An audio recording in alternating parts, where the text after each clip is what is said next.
Hello, magandang hapon. Supposed to be meron akong video ngayon na naka-upload na. Ang problema, may may biglaang nangyari sa Ateneo de Davao. So yun muna ang pag-usapan natin. Nakakalungkot lang kasi 'di ba, may nangyari na too long ago. Tapos ine-expect nating lahat na medyo okay na sana. Nalusutan pa rin. So yung mga updates yung mga detalye, ito, may balita sa balitang hali kung ano yung nangyari. Hindi ko masyado ipapakita yung video kasi alam natin si YT masyadong sensitive sa mga ganitong bagay. Alam niyo na, 'di ba? Dinidemonetize pagka may mga ganito. Pero play na natin, no? Yung sa details tayo mag-focus. Mainit na balita, may pamamaril sa isang eskwelahan sa Zamboanga City. Nangyari yan sa gitna ng klase kaninang umaga sa Junior High School building ng Ateneo de Zamboanga University. Dalawa po ang nasawi sa pamamaril ayon sa local government. Magsasagawa na raw ng clearing operation sa Affiliated ba ito sa sa yung Ateneo, yung dito sa Manila, yung kay Butterbonia? Affiliated kaya sila? area kung saan nangyari ang insidente at bibisitahin din ang mga estudyante kasama ang medic para i-check isa-isa. Ayon sa Ateneo de Zamboanga Junior High School, under control na ang sitwasyon. Tiniyak din naman ng Ateneo de Zamboanga University Grade School na ligtas ang lahat ng grade school students. Patuloy ang investigasyon.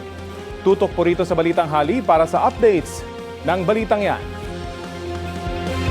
Sa mga magulang, sa mga taga Zamboanga City, kalma na po tayo at wala na pong threat na mayroong firearms o gunfire po dito.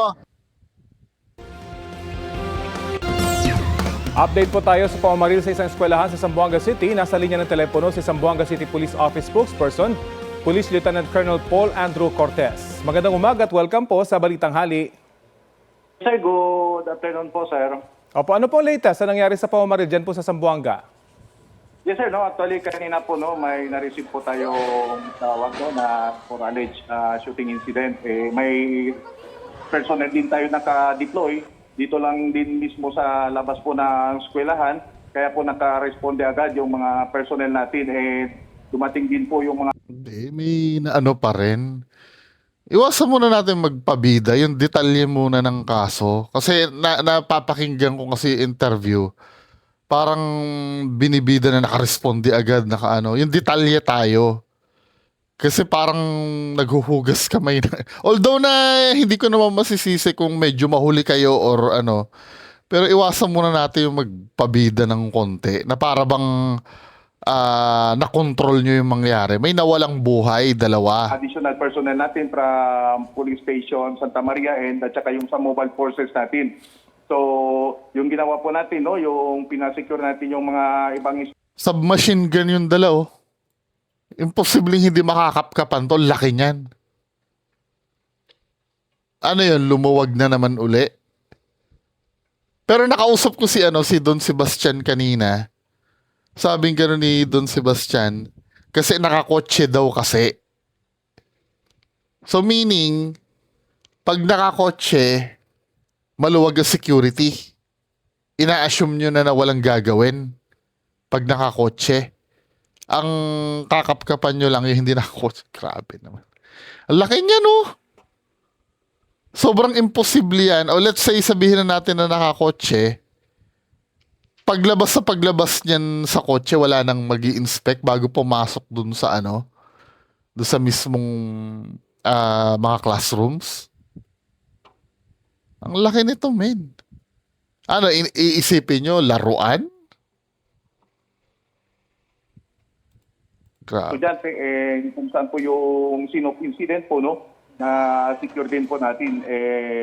Na-control na rin po natin yung situation. Then kanina po, nag-establish po agad tayo ng incident command post para at least mapag-usapan kung ano pa po yung mga... Pero ito, napanood ko tong video na to, kaya lang hindi ko na ipapakita, no? Medyo believe ako kasi alam na mukhang may drill na nangyari sa school nila. Alam na ng mga estudyante yung gagawin. kokoveran yung pinto tapos magdadak sila sa ano, sa yung sa loob. gawin no. So, kanina no, after ng insidente, may nakita po tayong dalawang fatalities. So, yun po no, yung ikanda pa talaga natin yung further investigation para malaman po talaga kung ano po talaga yung nangyari dito. So, ongoing pa yung process ng scene of crime operation po natin. Gaano po katagal tumagal yung pamamaril? Ay, hindi naman po masyadong matagal no na medyo less than lang no, mga more or less siguro nasa mga 30, gano'n lang o 15, gano'n lang. Masyadong madali kasi naka-responde agad yung mga Ang tagal ng 30 minutes, ha? Ano ba yung, ano, hindi naman seconds yun, di ba? Ang tagal pa rin ng 30 minutes, tapos sabay pabida, oh. lang o 15, gano'n lang. Masyadong madali kasi naka-responde agad yung mga Ang tagal ng 30 minutes. Hindi, ano yun, hindi madali. Kasi, pero hindi niya sinabi kung ano ba, 15 or 30. lang o 15, gano'n lang. Masyadong madali kasi naka-responde agad yung mga personnel din natin po. Linawin ko Sabay pabida na nakarespond. Wala, may na ano pa rin eh. May nawala pa rin. Sa bagay, no? Ang pinaka ano talaga dyan yung security nung lugar. Secondary na lang yung mga pulis. wala mo po, kasama po ba sa casualty yung mismong namaril? Ay, yes, kung po, no, i-confirm pa namin, no, kasi kung Okay, tamo, hindi pa, pati pulis na pa alam. kasama talaga siya dito, no, pero so far, may nakita tayo dalawang casualty, may mga firearms din po tayong nakita na ipaprocess rin po ng SOCO po. At kung meron na po kayong bilang, ilan po yung sugatan dito sa insidente?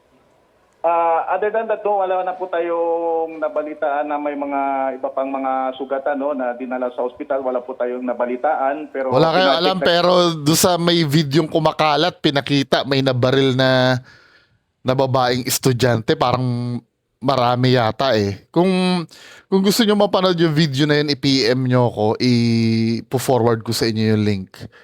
Kasi, kaya lang, baka mamaya burahin na ng FB yun. Kasi nga, ano eh, marahas yung video eh. rin po natin yung ibang mga hospital pa kung mayroon po. Pero sa ngayon, wala po tayong natanggap na report na may iba pang mga naging biktima. Yung klaro lang po, nakita natin na may dalawang fatalities dito sa loob po ng Adso Tumanga campus po. Pakilarawan nga po yung campus, kung saan nangyari yung pamamaril. Saan po nangyari sa campus na yan? At paano po yung kaligtasan ng ibang mga estudyante? Nakalabas pa kaagad sila? Na-evacuate din po ba kaagad?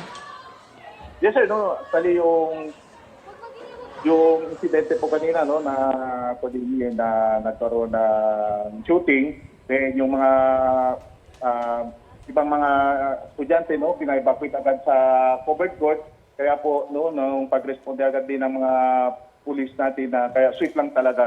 Kasi before the incidente, nagkaroon naman din yan sila ng mga CIMIX din dito. Nagkaroon naman din ng drills para kung ano yung mga insidente, at least maka-respond din sila po. Confined lang po ba sa isang gusali yung pamamaril? Yes po, sir. Contain lang po sa isang gusali po. May mga baril din pong pinapakita, kumakalat na rin po ito sa social media. Ano pong baril ang gamit nitong suspect? Ay, yung nakita po natin, no, isang pistol na pero ipa-confirm pa natin sa SOCO Hindi alam ang detalye, ano ba? kung ano yung final report nila. Basta yung nakita po natin na may pistol po tayong nakita sa crime scene po. Hindi, pistol ba ito? Parang submachine gun to min eh. Or kung modified na ano to, na pistol na dapat ang lagayan ng magazine nito nandito sa grip. 'Di ba? Parang di alam ni ano eh. The spokesperson. Parang pistol po na merong parang attachment para mag... Pistol ba ito? Feeling ko hindi pistol ito eh. Hindi, sa mga nakakaalam, no? Kasi kung, yun nga, sinasabi ko kanina, kung pistol to, dito dapat nilalagay ito. Kung attachments lang itong mga nandito. Feeling ko submachine gun to eh. Ito yung lagayan ng magazine niya, di ba? Wala namang pistol na dito naglalagay ng magazine. Anyway, malalaman naman natin sa detalye yan eh. Sin po. Parang pistol po na merong parang attachment para maging magmistulang rifle, ganun ho ba? Kasi yun yung pinapakita po ng mga sir. litrato. Yes po, sir. Yung magulang po or yung mga kaanak nitong Yan. suspect at yung mga nadamay dito, of course, na-coordinate na po ng mga otoridad yung pangyayari? Yes, sir. No, na-coordinate na. May nag-message sa akin. Yung ama daw ng suspect, nirelieve bilang customs police. Nako. Baka yung mga barrel na yon kasama sa, alam mo na, sa customs. Doon nakuha. Tingnan natin, titingnan nila. Hindi natin ha. Tingnan sana nila kung may papel to. Nako. Kung ganyan yan, panahon na para ang maparusahan yung mga gun owners na nakukunan nito eh. Nandito na po, no, na kausap na rin po natin. Speaking pati yung yung sinasabing, 'di ba, barrel. Yung may nakita ako doon sa video kasi na kumakalat. Yung parang nga yun eh, parang Call of Duty nga eh. Habang isa itong parang submachine gun na to, meron pa siyang pistol na isa pa na dala-dala na minsan nga pumapalya eh. Kinakasan niya uli eh. Yun yung yun yung tinutukoy siguro na neto ni Sir na pistol. Parang mas may alam pa yung mga netizen kaysa dito sa Sila, spokesperson. saka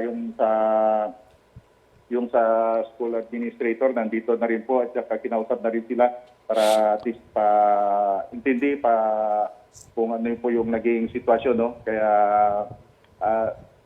ginawa na rin po natin yung proseso. Yung ibang estudyante po, kumusta? May pasok pa po ba sila in the coming days? Na-announce na po ba ng school administration kung ano mangyayari in the coming days? Ano yan, problema na ng school. Sa school dapat tinatanong. Malay lang ng pulis dun, di ba? Yes. Kanina po nagkaroon po kami ng meeting, no, na initial meeting na for this day and tomorrow suspended po muna yung klase po dito sa Adsu Tumaga campus po. Okay. May karagdagan pong tanong ang aking kasama na si Connie. Magandang umaga po sa inyo, Colonel Cortez. Si Connie Season po ito. Matanong lang ho namin kung nakausap na ho ba ninyo yung magulang po nung dalawang namatay. Yes po, ma'am. Actually, ongoing po kanina po, no? Ongoing pa yung interview rin sa mga parents para kung ano rin po yung pwede natin maibigay na assistance sa kanila, no? Kasi siyempre naging biktima rin po yung mga anak nila, no? Kaya ongoing pa po at saka yung nandito rin po yung mga taga LGU, no? Para at least mag-assist din sa kanila po. Aha. Doon po sa parte naman ng CICL na shooter, na-establish na ho ba kung saan nakuha yung kanya pong dalang armas? Sa tatay na nirelieve na customs police daw, di umano. Mas malulupit yung mga nagme-message sa akin eh. Alam yung Ay, yes po, ma'am, no. Actually, parte pa rin yan sa investigasyon natin, ma'am, no, na pinapacheck pa natin sa RCSU kasi kung naka-record ba yung firearms and kung naka-record kanino po. Later on po, kung kompleto na po yung details, pwede rin kami mag-provide po sa inyo, ma'am. Opo. Pero doon po sa pagkakausap po sa magulang po nitong CICL na shooter, ano ho bang naging reaksyon nila dito po sa nangyaring ito? Yes, ma'am. Actually, hindi ko pa na-consolidate lahat yung report, no? Kasi may mga funding po kami, no? Na ginagawa mga part, no? Kaya kung ano po yung mga ginagawa pa ng investigador, hindi pa namin na-consolidate lahat, no? Later on, ma'am, i-consolidate namin, ma'am. hindi handang sumagot. May mga nag-distinct. Sabagay, no? To be fair naman kasi, as of this recording, anong oras na ba? 12:54, syempre, naintindihan ko din naman na minimake sure lang ni Kernel yung isasagot niya ay accurate, 'di ba? Pero ang naano ko lang kasi mas nauuna pa yung sa social media. Sa bagay, hindi naman natin mabe-verify kung yung sa social media na information ay totoo o hindi, 'di ba? Po kami na yung sa part sa crime scene, part sa parents, part sa mga other witness, kaya hindi pa namin na-consolidate po lahat po yung ma'am. Ongoing pa po, ongoing pa po. Pasensya na ho kayo, pero kanina ho kasi nabanggit din ho kanina ni Mayor ng Zamboanga po na ang unang tinarget po nitong CICL na shooter ay yung guro. Mako-confirm ho ba natin ito? Base po daw kasi sa video na tinitignan, yung una po Oo nga, parang pagpasok doon sa kung mapapanood yung video, papasa ko sa inyo pag pini-M nyo ako. Pagpasok doon sa school, deadma pa yung mga mga estudyante habang piniprepare niya yung baril Tapos nandun din yung teacher, parang alam mo yun, nagsusulat doon sa Tapos yun yung unang binira. Tapos pumunta pa yata sa ibang room, saka bumunot ng sidearm. Parang ang Call of Duty talaga naka-video siya na yung, alam mo yung pag naglalaro ka ng Call of Duty, nakita yung barrel. So, sorry, tingin ako ng tingin dito, nandito kasi yung monitor ko Nandito pala yung camera. Yung para siyang, Call of Duty, yung nakikita lang yung barrel na, pustahan tayo, sisisihin na naman yung video game dyan. Sa mga ganyan. Hong binarel ay yung guro, pero hindi lang ho ito tinamaan. Hindi ko pa po ba ma-confirm na antay pa namin yung mga statement talaga na mga witness talaga ma'am at saka yung sa mga copy ng mga CCTV dito sa classroom po para at least karoon po tayo ng final report talaga po ma'am sa base sa incident po. May karagdagan pong tanong pa si Rafi. Yung kaugnay po sa shooting na ito, may kumakalat po kasi sa social media ng video nung mismong pamamaril. Ano po proper action po dito ng mga otoridad? Yes po sir, actually nandito rin kasama yung RACO 9 sa atin, yung Regional Anti-Cybercrime Unit para at least i-check din itong video na kumakalat at least ma-process din po. Ganun po yung ginagawa natin. Nandito rin po yung mga ibang mga units na kasama rin natin yung CIDG para at least at ma-assist din po tayo sa pagkandak po ng investigation. Pero may effort po ba na pigilan ng kumalat itong video ito kasi napakasensitibo itong usaping ito and of course yung mismong video. Meron ho bang effort para gawin yon? Yes po sir. Actually yan na rin po. Kaya nga bilisan nyo. I-PM nyo na ako, baka i-take down ko yung video. Kaya nandito rin yung cybercrime unit natin para at least ma-stop na rin itong kumakalat sa mga video rin po. And finally, baka may panawagan po kayo sa ating mga kababayan. Lalo't, again, napaka-sensitive. Nabanggit nyo nga po itong isyong ito. Lalo na yung kumakalat na video, baka may panawagan po kayo sa ating mga kababayan. Yes po, yung panawagan po natin na sana kung ano man yung mga kumakalat na video, hindi naman po yun maganda na dapat sana na wag natin i-share para at least hindi na madagdagan pa yung parang yung maka-worse pa yung sa situation. Kaya kung sa atin irespeto na lang natin yung mga biktima at saka yung mga pamilya nila para saka yung sa party namin sa PNP ginagawa naman. Anyway, yan na yung huling mga Nakakalungkot na supposed to be dapat hindi na ito ulit mauulit Bakit na ulit-uli? Ano na naman yung pagkukulang sa security ng school? Na dapat kasi yung culture kasi ng Pinoy na ngayon halimbawa nangyari sa Tacloban syempre higpit tapos pagka siguro mga isang buwan na magda-die down na yung yung incident yung pangyayari maluwag na parang hindi na mangyayari yan hindi na uli kumbaga nangyari na kagaganap pa lang hindi pa mangyayari yan. Relax muna tayo. Bullshit. Di ba? Tapos ngayon, nag-Senate hearing na sila, may naipasa na kayang batas na medyo sana mabigat yung yung parusa yung guardian na or yung adult na pinanggalingan nung barel, 'di ba? Hindi ngayon, yung may mga biktima na yan, I'm sure hindi papayag na walang managot diyan. 'Di ba? Hindi naman sila papayag na ganun-ganun lang. Ano, idadala na dahil na naman ba yan sa sa pag-iisip na minor kami, hindi kami mapaparusahan. Yung katulad nung pag-iisip nung mga nasa Tacloban, ganun ba yan? Well, tingnan natin yung development ano. Ito pa lang naman yung mga initials na information na na formal na pwedeng ilabas sa publiko eh. Siguro sa mga susunod na araw, mas lilinaw at lilinaw din yung mga pangyayari. Sino na namang pabayang magulang or guardian yung yung may kasalanan kung bakit nangyari to. Abang-abang tayo, no? Kung may update kayo dito na hindi ko nabanggit, paki-comment na lang po sa baba. Magandang hapon sa inyo lahat. Bye-bye.